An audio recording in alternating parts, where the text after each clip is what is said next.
at ang salita ng Diyos dito ay maging pagpapala sa bawat isa po sa atin.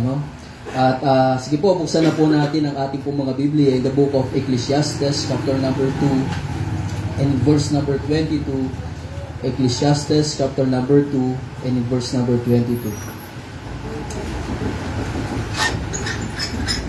Okay, ang side po ng Bible, "For what hath man of all his labor, and of the vexation of his heart, wherein he hath labored under the sun." Tayo po'y manalangin.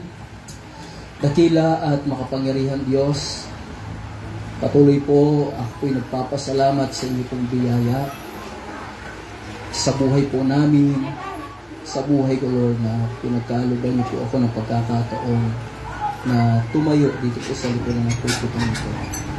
At isang malaking pagpapala ang aming nakita sa bawat mga miyembro at sa mga lingkod po ninyo na nilagay po dito ang kanilang mga buhay, ang kanilang mga puso para sa mga tao na ipagkakatiwala niyo po sa kanila.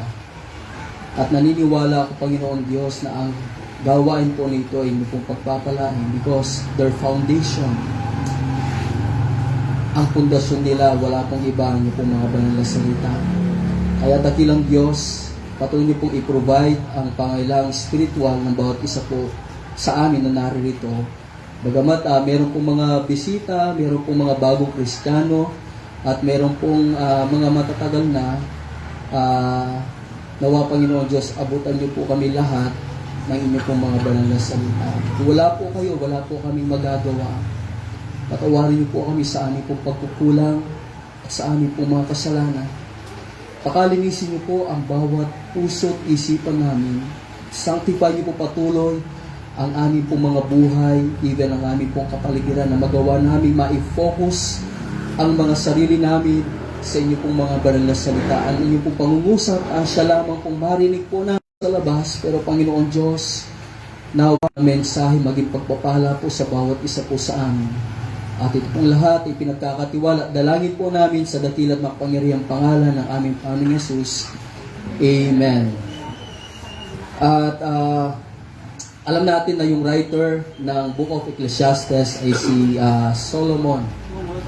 At kung ating po mapag-aaralan po, yung book po dito about lahat sa pangyayari under the sun, na kung saan pinapakita niya lahat ng labor, lahat ng pinagpapagalan po ng tao sa under the sun dito po sa mundong ito ay mauuwi lahat sa walang kabuluhan.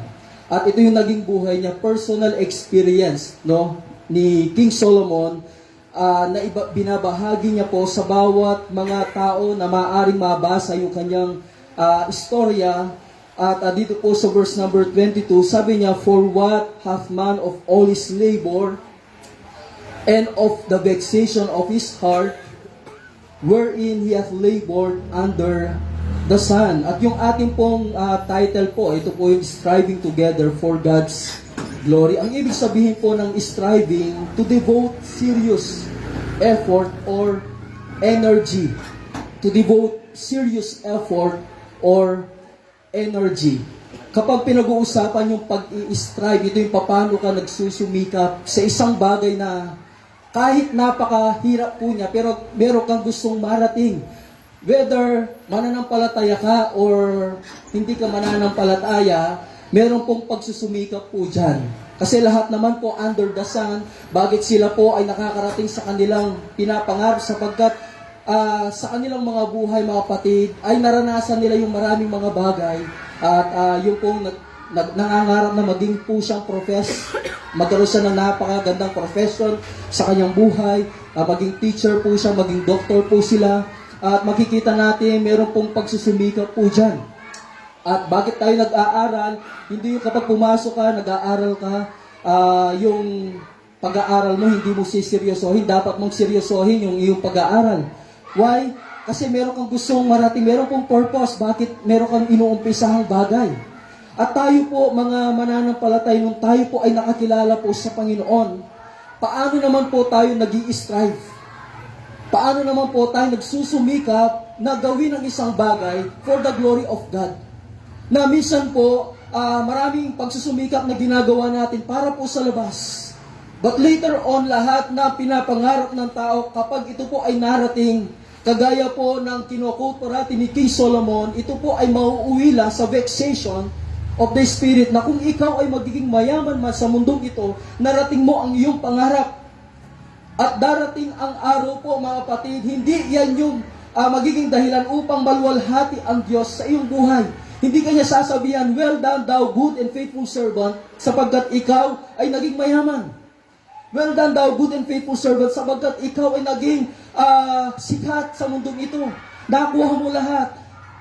Pero ako po'y naniniwala, mga kapatid, yung mga well done thou good and faithful servant, yung mga inawit ko ng mga kanina, choir po kanina, yung pagkakaroon ng puso sa pagiging servant, yung paglilingkod po sa Panginoong Diyos po lamang. Yung para sa Panginoon, ito yung pinakamataas na antas na masasabi mo, mabibigyan mo ng gloria ang Diyos sa iyong buhay. Sapagkat lahat ng ito matatapos. Yes, sabihin natin, napakabata pa, siguro matagal pa ako mabubuhay sa mundong ito. Pero ako po, kung kayo po titingin din sa labas, merong mga tao hindi nila inaasahan na darating na pala sa kanila yung katapusan na ng buhay. At meron nga po, nung narating na niya yung kanyang pangarap, kinabukasan lang, nawala na po siya. Pero ang purpose po ng salita ng Diyos sa pag-aaralan po natin sa oras po na ito, ano ba talaga yung pinakamahalaga na dapat gawin ng isang tao? Ito yung mabigyan ng gloria ang Diyos. Simula't simula pa lang, ito na po yung plano at gusto ng Panginoon sa bawat mga tao. At blessing po sa atin, mangyayari po yun kapag ikaw ay tunay na nakakilala po sa Diyos. Parating pong nire-remind yung mga miyembro po, no, na huwag lang kayong pumupunta dito na hindi nyo alam ang purpose. Yung umaawit kayo, sumusunod kayo sa kung anong flow ng church, pero hindi nyo alam para saan lahat ng ito. At maiintindihan mo lang pala lahat ng yan kung ikaw ay totoong nakakilala sa Diyos. Yung manifestation, yung patunay na ikaw, yung fruit of our salvation, wala pong iba yung ating paglilingkod sa Diyos. Wala pong Kristiyano, wala pong tunay na kakilala po sa Diyos na hindi po naglilingkod po sa Panginoon o walang desire na paglingkuran ang Diyos. Kaya kung ikaw sinasabi mong ligtas ka, kailangan meron kang pagnanais na paglingkuran mo na ang Panginoon sa iyong buhay. Kami po ay young people po nung nakilala po sa Panginoon at the age of 17 years old. At yung panahon po na yon, halos sabay-sabay po yung mga batch po namin, halos sila yung mga nagsipagpastor lahat. At sabay-sabay po kaming nagkaroon ng desire paglingkuran ng Panginoon.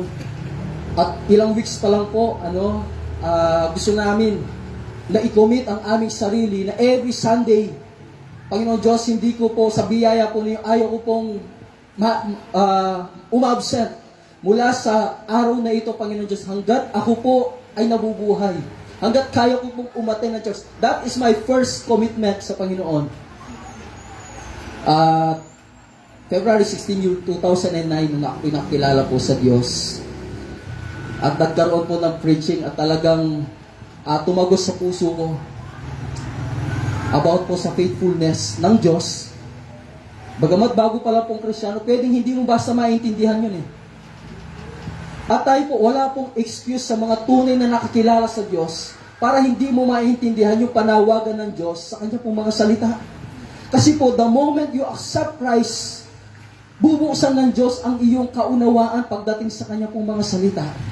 Kaya kung ano ang mga napapakinggan natin na salita ng Diyos, hindi po ito aksidente. Yan po ay paraan ng Panginoon para ikaw ay maging tapat at parang ikaw makita mo yung sarili na kailangan ko palang gawin ang bagay nito para sa Diyos. At sabi ko, Lord, hindi po ako magliliban ng pag-attend ng church ng Sunday. Sa biyaya ng Diyos hanggang ngayon po, 13 years na po na mananampalataya. At hindi naman po pagkaligtas rin namin ay pastor. No? Marami rin pong proseso yung pinagdaanan. At maraming pagsubok.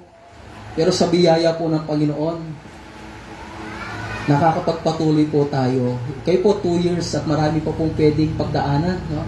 Kami po ay umabot na po, magsi 6 years na po this November. At yan po lahat ay sa biyaya po ng Diyos. Masabi ko maraming challenge sa pagsisimula. Naranasan niyo po, no? Yun nga, nilulubog. Pero salamat po sa conviction ng inyong pastor. Talagang siya yung dinala ng Diyos po dito. Para tayo pong lahat, makita natin through sa mga lingkod ng Diyos na ito, yung pag-i-strive, pagsusumikap na magpaglingkuran ng Panginoon. Para saan? Minsan, ikaw nag-o-observe ka eh. Bakit kaya sila nagiging masipag?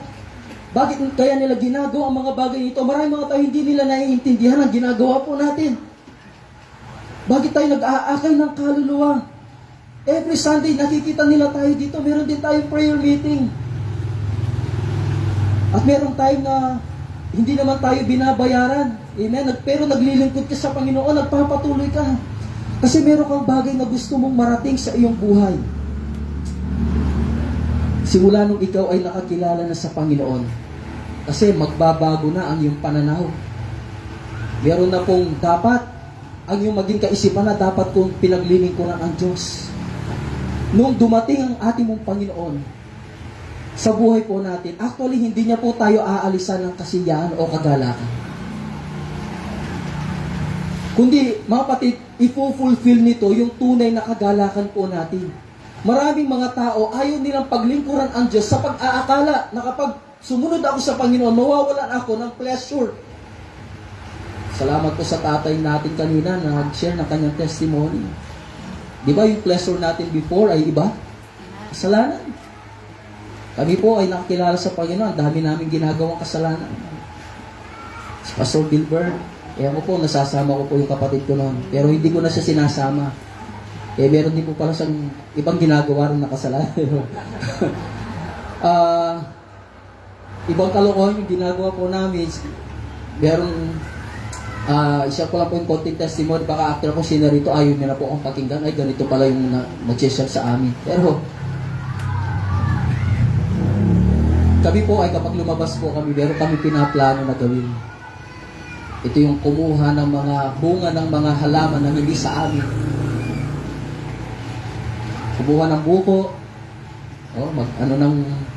Kapag nakita kami ng manok sa labas, sasabihin namin, wild chicken. Kahit, at bigla na lang po nawawala na lang yung manok na yun, natinola na pala.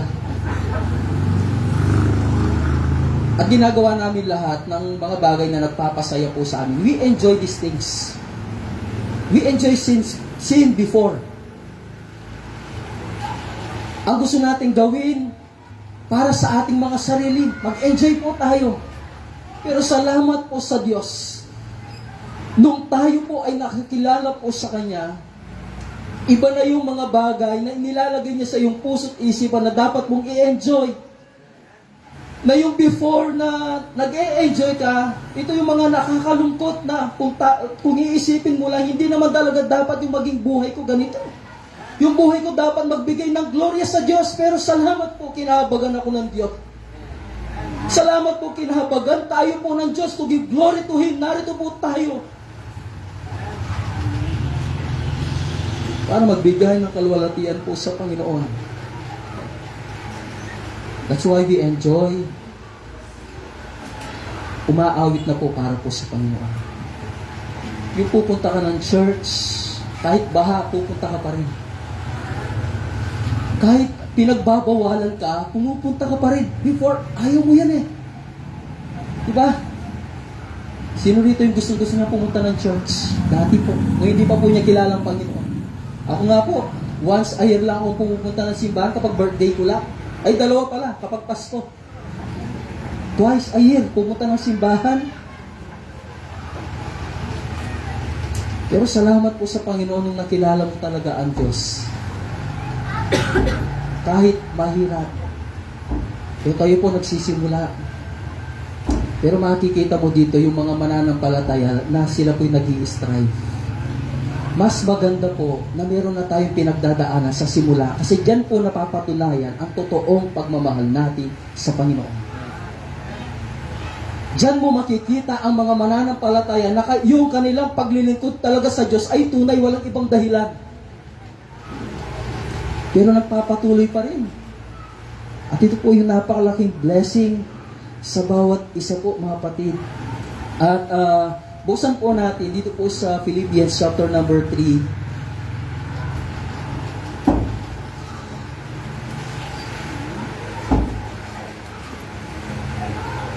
Meron po bang time limit yung pagbabahagi po, Pastor? Meron po. Wala. At dito po sa Philippians chapter number 3 and in verse number 8. Ang sabi po ng salita ng Diyos, "Yet doubtless, and I count all things but loss, for the excellency of the knowledge of Christ Jesus my Lord, for whom I have suffered the loss of all things, and do count them but dung, that I may win Christ." Kilala natin si Apostle Paul. Siya po ay iba yung pag-i-strive na ginagawa niya bago po siya nakakilala sa Diyos. Ang kanyang main goal, yung mga Kristiyano ay ikulong niya o patayin niya. At mababasa natin in the book of Acts chapter number 9 na kung saan siya po ay nakakilala po ngayon sa Panginoon. At noong siya ay nakakilala na po sa Diyos, ang dami po niya, meron siyang posisyon, at meron siyang authority, mayaman po yan. Pero dito po sa talata po na ating po nabasa po, mga kapatid, na sabi niya po, Philippians chapter 3 verse number 8, "Yet doubtless I count all things but loss for the excellency of the knowledge of Christ Jesus my Lord, for whom I have suffered the loss of all things, and do count them but dung, that I may win Christ." Na yung pinaka-goal na niya, kaya lahat ng kanyang posisyon, lahat ng kanyang kayamanan para sa kanya, wala nang kwenta ang mga bagay ito. Basura na lang. Alin po ba, para magawa mong paglingkuran talaga ang Diyos, kailangan mong kayanin na i-deny o kalimutan yung mga bagay na buhay mo before. Sapagat sa pagsunod po sa Panginoon, kailangan mong i-focus ang iyong sarili sa Diyos lamang. At yun nga yung paglilingkod po sa Panginoon, hindi lang po sa pastor, sa mga workers. And we encourage our people po na lahat, kahit may edad ka na, kahit napakabata mo pa, paglingkuran mo ng Panginoon. Because one day, ayaw ko pong, yun nga, sabi ni Pastor James, one day, sasabihin sa akin ng mga miyembro, "Pastor, bakit hindi nyo tinuro sa akin yung napakadakilang bagay na kailangan kong ginagawa under the sun? Na yung palang pinakamagandang bagay na dapat ko palang ginagawa ay ito yung paglingkuran ko ang Diyos. At least po, kapag nababanggit po parati ito, hindi ko na po kayo pananagutan. Kundi kayo na po yung mananagot one day sa Panginoon, because narinig na natin kung ano sinasabi ng salita po ng Diyos. But I believe, kapag ikaw ay totoong nakakilala sa Diyos, willing kang paglingkuran mo siya,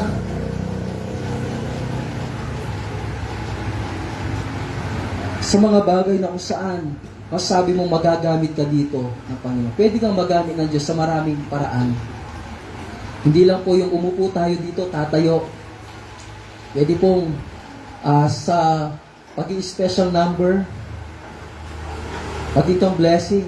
Siguro po dito, marami din pong magaganda ang boses. Pwede kang gamitin ng Diyos sa iyong pagbabahagi. Hindi po pagbabahagi ng Word of God lang, kundi pwede sa iyong inaawit para po sa Panginoon. At yung pagpunta mo rito ng maaga, na ikaw yung unang nakikita ng mga pumapasok dito at kinakamayan mo sila na ikaw, masaya ka na salamat sa Panginoon, narito ka. At papasok yung mga miyembro na masaya sila sapagkat nakita kanila na masaya kang naglilingkod at ikaw yung nauuna dito.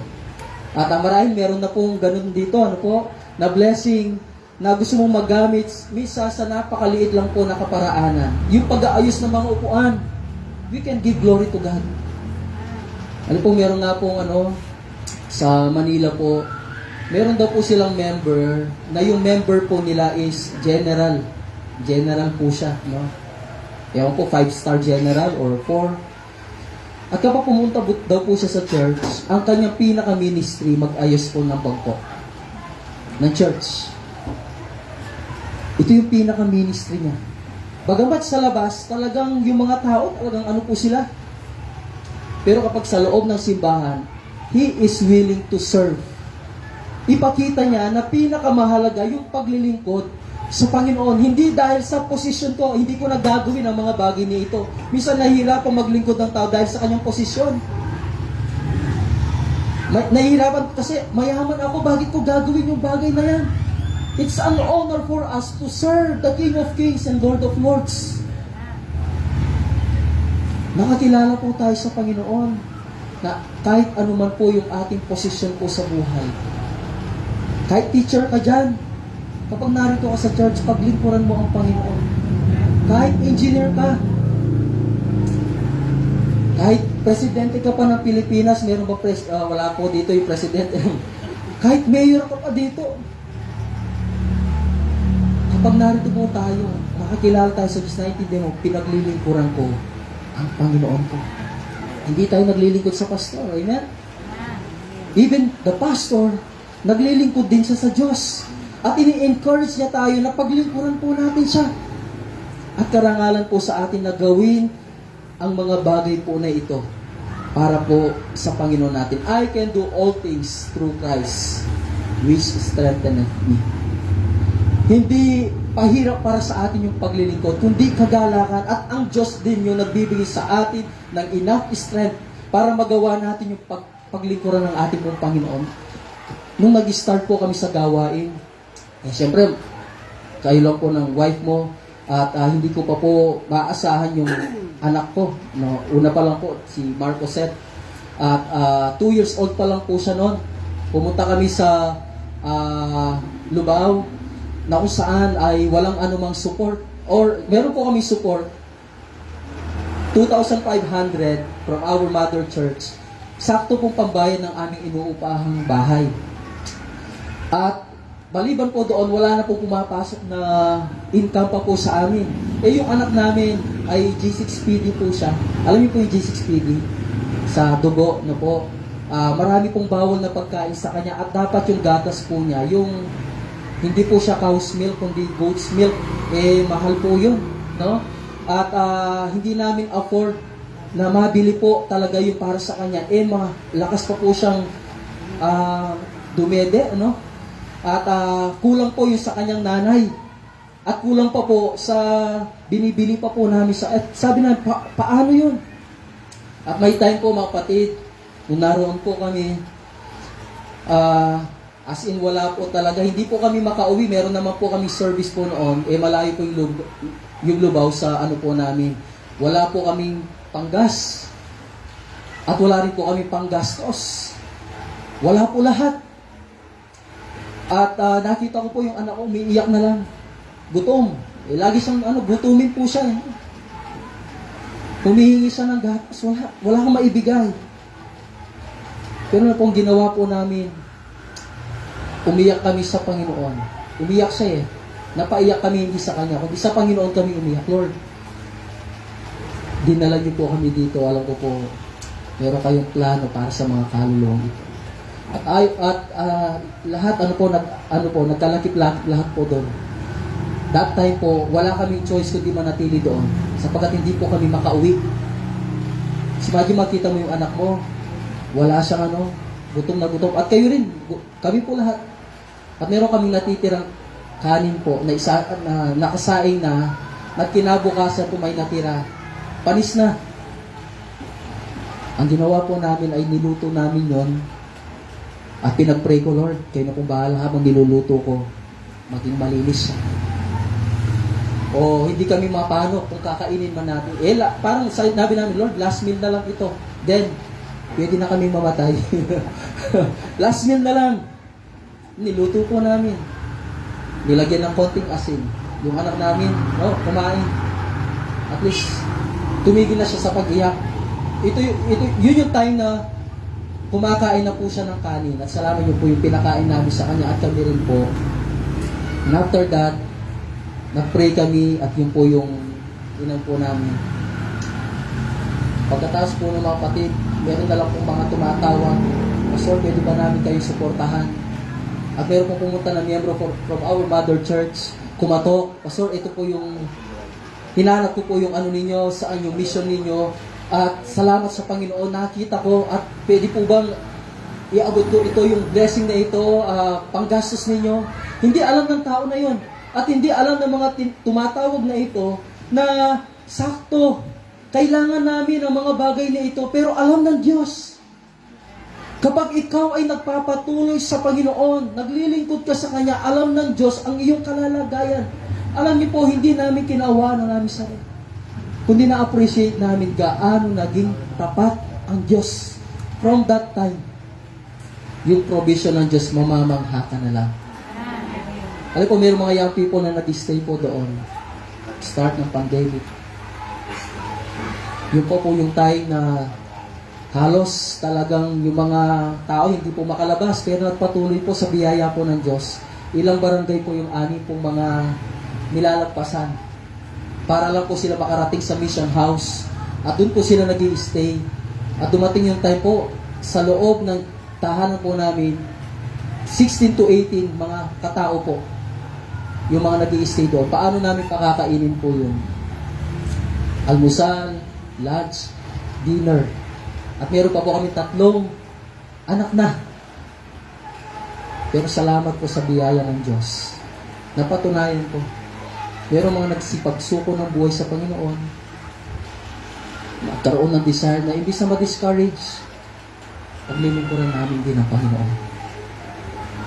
Ano po kapag nakita natin yung mga lingkod ng Diyos, naglilingkod talaga para po sa Panginoon. May encourage ka, Lord, salamat po. Nakikita ko ang mga taong ito, tunay po yung paglilingkod nila para po sa inyo. Striving together. Tayo pong lahat. Wala pong isa dito na ayaw niya. Narito po kayo ngayon, naniniwala, meron tayong desire. Together for the sake of the gospel. Pumunta po ang mga lingkod ng Diyos po dito para po, hindi po bitbit ang kanilang pangalan. Hindi po bitbit kung anumang pong bagay na meron po sila.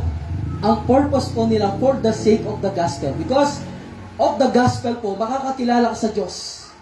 Yung bagay na hindi kayang ipagkaloob ng mundo, ipagkakaloob sa iyo through the gospel. Salamat po, nagkaroon ako ng buhay na walang hanggan. Yung mundo, hindi niya kayang ibigay po yan. At magpahanggang ngayon, bakit ako naglilingkod sa Diyos? Because of this salvation. Minahal po ako ng Diyos. At walang anumang bagay na kayang asukatin. Walang katumbas po yan. Kaya sabi ko nga, kung bibigyan tayo ng pagkakataon pa po ng Diyos na maglingkod, kung bibigyan pa po ng another life pa, kung meron pong reincarnation, yung buhay na yan, ibibigay ko rin sa Panginoon. 3 po, sa kanya 2. Sa amin po 3. Lalaki rin po. At salamat po sa Panginoon, ini-encourage ko rin sila, one day kayo magpapastor. Pwede po sabihin sila, mag-doktor ka kasi mahirap sa ministry. O ganito na lang, mag-teacher kayo. Huwag magpastor. Kasi kapag nagpastor, marami, mahirap dyan. Hindi po. We encourage our children, paglingkuran nyo ang Panginoon. Wala na pong ibang pinaka-fulfillment ng joy natin. Bakit minsan nalulungkot ang isang Kristiyano? Alam mo, ligtas ka pero hindi ka naglilingkod. Yan po yung dahilan ng iyong kalungkutan. Hindi na po fulfill ang iyong kagalakan. Kasi po, wala pong ibang makakapagpuno na sa buhay mo, kundi yung ikaw ay naglilingkod na po sa Panginoon. Wala na pong iba. Minsan inaalam natin, paano kaya mapupulfill yung kagalakan ko? Yung simpleng paglingkuran mo ang Panginoon, yun po yung paraan para ikaw ay magkaroon ng totoong kagalakan sa Panginoon. Basta alam mo na meron kang ginagawa para sa Diyos, yan po, napupuno na yan. Pero kapag wala kang ginagawa, lalo na, matagal na tayong Kristiyano, wala pa pong dito, wala pa pong 5 years, kasi 2 years pa lang eh. Hindi nagsisimula pa lang. Sana habang nagsisimula po tayo for the sake of the gospel. Marami pa pong mga tao dyan na ilalagay ang Panginoon. Mga tao dyan na hindi natin alam, ikaw yung gagamitin ng Diyos para sa Kanya. Inabot mo sa Kanya yung gospel. Hindi lang 1 o 2 yung nagbabahagi ng gospel. Tayo pong lahat. Kasama po tayo dyan. At meron po kami ginawang requirement po actually sa ano po namin, sa church, na at least one soul a week. Kung ikaw ay choir member, at least one soul a week, makapag-share ka sa kaluluwa. Huwag kang tatayo dyan na hindi nakapagbahagi ng salita ng Panginoon. Kasi inaawit natin yung the value of one choir member ka tapos hindi ka nakapag-share ng salita ng Diyos, at least isa lang. Isa po sa kinakailangan matutunan na nakakilala po sa Diyos, pagbabahagi ng salita ng Panginoon. Malaking bagay po yun sa harapan po ng Diyos. Sapagkat alam natin, kapag merong isang tao, merong kaluluwa na siya po ay nagsisi sa kanyang mga kasalanan, legions of angels yung nagkakasaya sa langit. Nalulwalhati ang Diyos sa buhay mo. Nagiging masaya siya. Salamat po sa Panginoon. Magiging masaya ang ating anibersaryo kapag meron pong mga nakakakilala po sa Panginoon. For the sake of the gospel. Striving together for the sake of the lost. Striving together for the sake of the lost. Tayo po, winiwin natin sila kay Kristo. Nilalapit natin sila kay Kristo. Sabi ko nga, meron pong mga na mga problema po na pwedeng dumating po, lalo na sa mga miyembro. Because ang dahilan bakit tayo po ay nag-aakay ng kaluluwa para po sa Panginoon, para sa kanyang gawain. At nagkaroon ng actually problem sa isang compound na inaayos po at yung testimony nila dumarating sa point na para bang nasisira. At meron pong isa po doon, para malaman niyo po, giver po siya mga kapatid. Napaka-giver po niya. Meron tayong na kapag naka-receive siya ng 100,000, magtatides po siya ng 10,000. Hindi niya iyaano po yan. Kapag every time na maka-receive po siya ng yun po yung tithes niya. At ayaw ko naman pong isipin niya na okay lang na yung testimony niya hindi niya mapangalagaan. Basta nagbibigay naman ako. Ay po, dumating tayong kinausap ko po yung miyembro na ito. Sabi ko, hindi po mahalaga, blessing po na nakapagbigay kayo ng ganyang halaga sa church. At hindi ko po iniisip na pwede siyang umalis. Kasi ang pinakamahalaga dito, kaluluwa, hindi pera. Aanin po natin yung mga ganyang halaga na naibibigay, pero nalulos, yung mga kaluluwa naman, lalo silang nawawala. Nasisira yung testimony, hindi nagbibigay ng kalwalhatian sa Diyos. Kapatid, sabi ko, ayusin natin ang buhay natin. Makipag-ayos na. Salamat po, tatay, naging teachable po siya. Kala ko ma-offend siya. Basta nagbibigay naman ako ng ganito, bakit Hindi po dahil sa iyong pagbibigay. Ang pinakamahalaga dito, kaluluwa. Yan po yung natatanging, napaka-precious, napakahalaga sa harapan po ng ating Diyos. At salamat po, meron po kayong mission giving dito. At blessing po, na nakakapagkaroon tayo ng part sa gawain po ng Diyos, na meron po nasusuportahang mga gawain. At ginagamit din po ng Diyos po yan para sa mga kaluluwa po. Hindi natin kaya pumunta sa ibang lugar, pero nagagawa natin ang bagay nito. Salamat po sa mga faithful na nagkakaloob para po sa gawain ng Diyos. In 1 Timothy chapter 4 and verse number 10,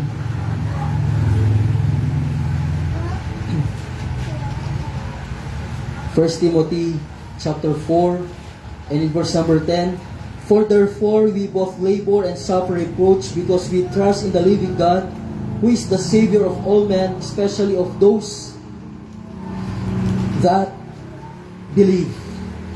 At last po mga kapatid, striving together for our Savior.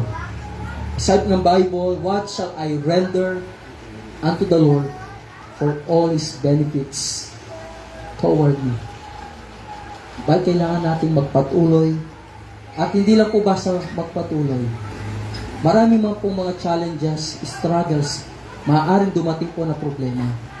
Magsumikap pa rin po tayo because yung ating pong tagapagligtas, meron tayong mga forefathers po na talagang nag-strive for their faith. Nakarating sa atin yung gospel because of them.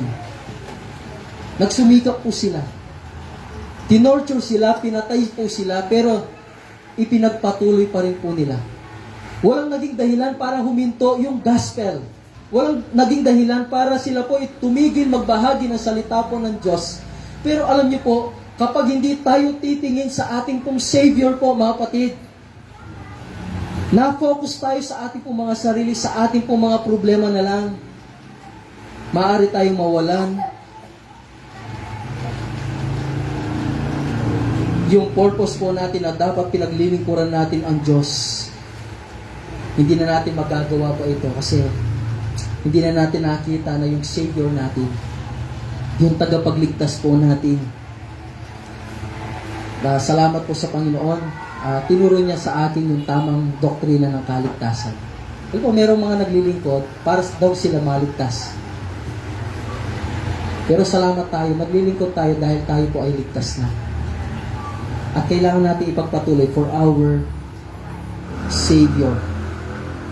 In 1 Corinthians chapter number 3 and in verse number 9,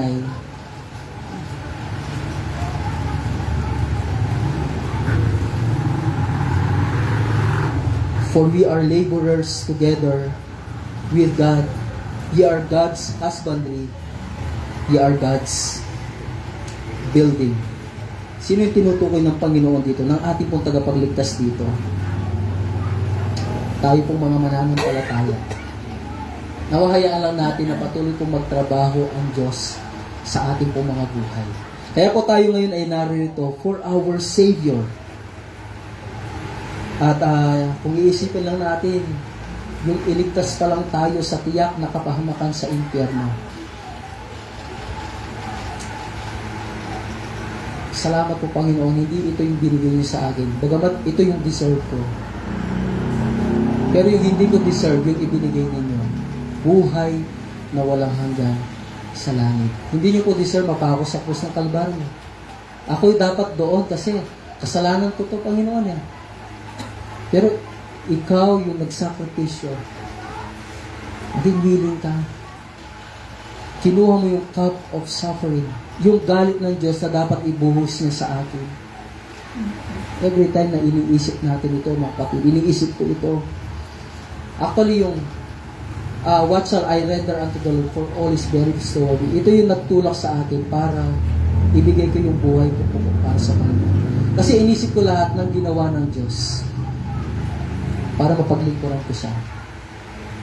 Napakainam po na isipin natin, hindi yung nagawa mo, hindi yung naging accomplishment mo, kundi isipin mo kung ano yung ginawa ng Diyos sa buhay mo. Kasi po naniniwala ako, meron pong mabuting bagay ang ginawa ng Panginoon sa ating lahat.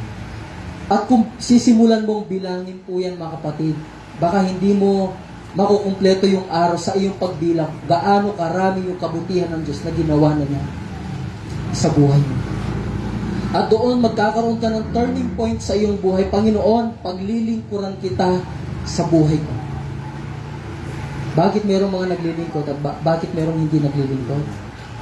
Yung mga naglilingkod po at nag-i-strive po para po sa Panginoon, ito yung nakita nila, yung ginagawa ng Diyos sa kanilang mga buhay.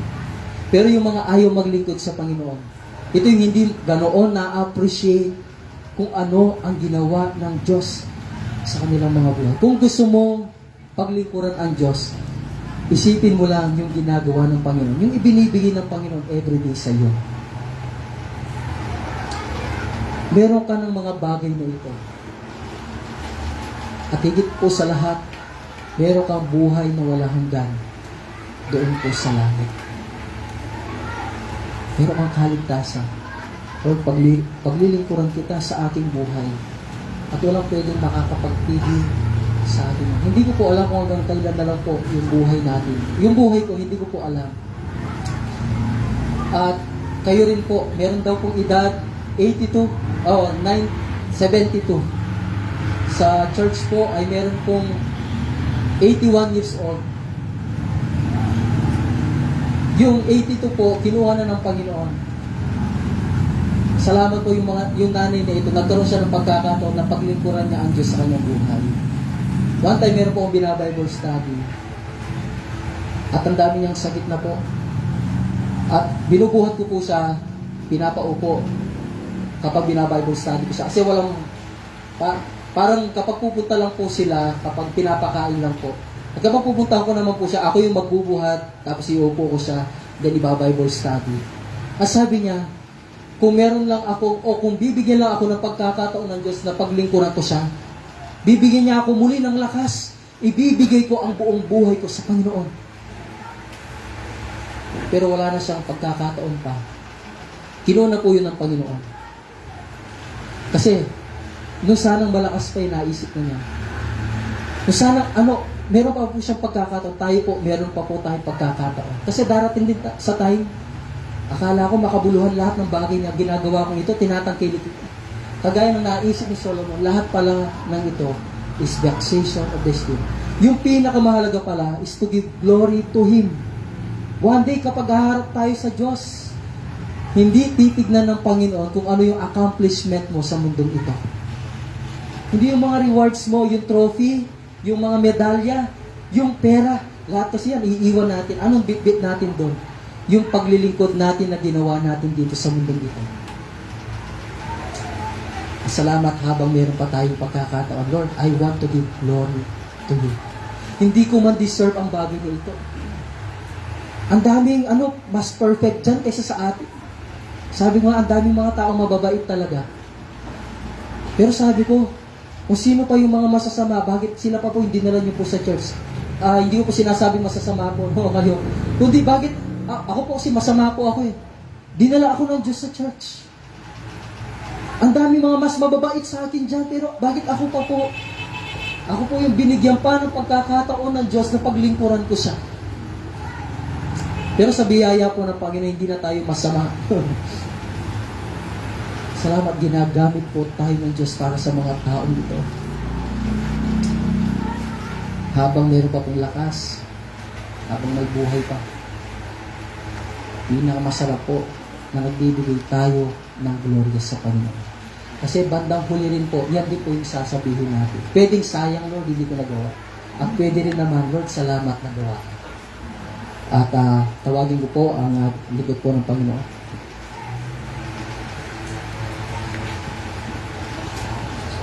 Sige po, kayo po tayong lahat. At magkaroon tayo ng konting invitation po, no? Salamat po kayo, Pastor. So, habang nakapigitan na tayo, na kayo ko yung ulo, kumusta tayo sa paglilingkod mo po?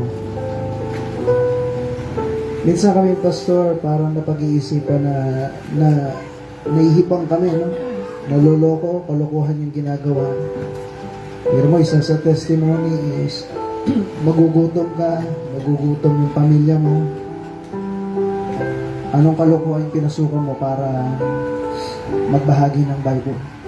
Pero alam niyo po, nahihirapan man kami. O may mga bagay na mangyayari talaga sa buhay namin bilang pastor. Pero alam niyo, magpapatuloy ka kasi kailangan mong gawin lahat para sa Panginoon, para yung mga ibang tao makakilala sa Diyos bilang sariling tagapagligtas. Ganun po siya kasi ka-importante. Na kung saan yung isang tao na mabahagian na mo ng Bible, yung isang tao na hindi pa siya sigurado balang araw langit, yung kahit mag-suffer ka na pati pamilya mo, gagawin mo kasi yung isang taong yun, napakahalaga para balang araw makilala niya si Kristo at maging paraan yun para magkaroon siya ng buhay na walang hanggan at langit sa balang araw. Naniniwala ko may mga profession itong mga to na po, meron po silang mga pwede naman pagkakitaan na mas mabilis pang pera, pero alam mo yun, gagawin mo lahat para sa Panginoon kasi ganun po siya ka-importante. Kaya kung meron pong bisita dito, kung hindi ka ba sigurado balang araw langit, yan yung dahilan bakit po namin kayo ini-invite sa church. hindi lang para mag-church, no po. Hindi lang para pumasok sa isang religion. Dahil yung tinuturo po namin dito, hindi religion kung hindi relasyon sa Panginoon. Ikaw po, bisita, or kung meron po dito na hindi ka pa sigurado balang araw langit, gusto po namin na bago kayo aalis dito, makasigurado po kayo. Ang sabi ng Biblia, si Kristo po pinadala dito sa mundo, at alam natin lahat yan. Siya po yung napako sa krus para pagbayaran yung kasalanan natin. Pero hanggang doon lang po yung alam natin. Ang sabi po ng Biblia, meron siyang binibigay na buhay na walang hanggan at kaya niyang pagbayaran yung kasalanan mo at kasalanan ko. Para balang araw pwede ka daw mabigyan ng pagkakataon na langit ka. Ngayon po sa bisita po dito, hindi ka pa sigurado balang araw langit. Ang tinuturo po namin, meron pong 3 simpleng bagay na kailangan mo lang gawin. So habang nakapikit na mata na kayo kung ulo, sige po, pikit po tayo lahat. Habang nakapikit na mata na kayo kung ulo, kung hindi ka pa sigurado balang araw langit, pwede nyo po bang itaas yung kamay nyo? Pastor, ako hindi pa ako sigurado balang araw langit at gusto ko makapunta ko sa langit balang araw. Pwede po ba pakitaas yung kamay mo? Ako lang naman po yung nakakakita, huwag po kayo maiyak. Sige, nakapikit naman po lahat. Ngayon kung nahihiya ka po, ang sabi ng Biblia, meron tayong 3 simpleng kailangan na gawin po natin. Dahil may atraso tayo sa Panginoon, may kasalanan po tayo sa Kanya, yan yung ahad lang sa atin para hindi tayo makapunta ng langit. So, anong kailangan po natin gawin? Una, aminin mo na meron kang kasalanan. Inaamin niyo po ba na meron tayong pagkukulang at pagkakasala sa Panginoon? Kung inaamin mo, tapos na yung unang kailangan gawin.